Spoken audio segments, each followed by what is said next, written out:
bago natin tawagin ang ating mga panauhin, para makilala nyo rin po ang inyong overall chairman ng koalisyon. Kasi yan, patay tayo mga bago, papaliwanag ko po muna bago kayo pakilala yung taong ito. No? Ang GIFPSI po, ito po yung ating sentral na samahan. Tandaan po natin na GIFPSI Central na samahan. Ako po ang tumatayong founding chairman ng GIFPSI at meron tayong 3 pilar na aking katuwang. Ang coalition, alliance at division.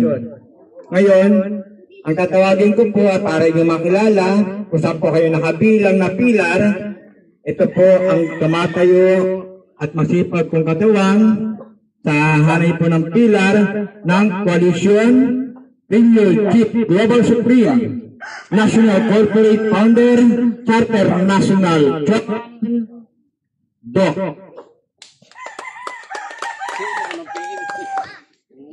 Good morning po sa ating lahat mga mahal kong kapatid. Morning! Congrats nga pala sa Fighter Squadron na mayroon na kayong cluster kasi nabuo na po natin yung 10 branch natin. Marami po kayong mga branch kung masusubukan nyo pong sumama sa amin sa mga operation. Meron po tayo sa Cavite na mga nakakasahop po ng coalition. Meron din po tayo sa Pangasinan. At kagagaling ko lang din po doon kagabi. Pabalik po ako dito. Kaya madaling araw na po ako nagabalik dito sa Rizal. Kaya para makahabol lang dito sa open cluster natin.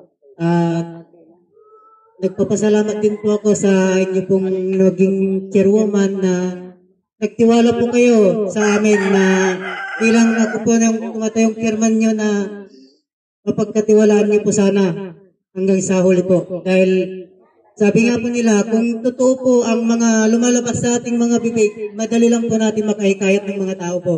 Kaya yun po yung siguro naging sandata ko rin mula nung pumasok po ako dito sa Kapatirang Guardian. Sa totoo lang po, wala po tayong sahod dito pare-parehas. Pero dahil nga po sa ginampanan nating tungkuling nag-atang sa ating kanang balikat, kaya nandito po tayo nagpapalawak para sa ating mabuting at hikain sa ating samahang Guardians po. Kaya wag po tayong magsawa, magparami po tayo ng magparami para dumami po yung mga kapatid natin sa kanang balikat. Kahit saan po tayo makarating, mayroon po tayong pupuntahan sa oras po ng ating pangangailangan po. Tulad po, mga nagmumotor din po kami, kahit pupunta po kaming Pangasinan, pupunta kaming Cavite, marami po kaming matutuluyan dyan. Ganon din po kayo. Para makilala niyo po yung mga ibang hanay natin, na mga kapatid natin, sumama po kayo palagi sa ating mga operation. Kagalinggo lang naman po yun. Para makita po yung at talagang pagpupursigin niyo po at makamit niyo rin po yung aming mga posisyon po ngayon. Yan lang po, magsipag lang po tayo at magparami. Maraming salamat po.